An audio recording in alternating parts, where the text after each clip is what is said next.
You ask Tiger to solve. This deals with linear equations with one unknown. The final result is x equals -3.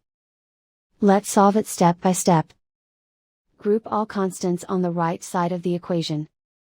Subtract 12 from both sides.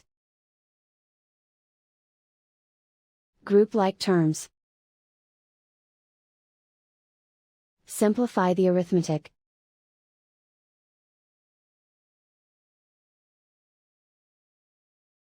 Isolate the x. Divide both sides by -16. Cancel out the negatives.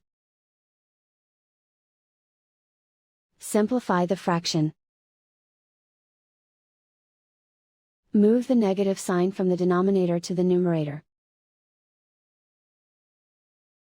Find the greatest common factor of the numerator and denominator. Factor out and cancel the greatest common factor. And so the final result is x equals -3.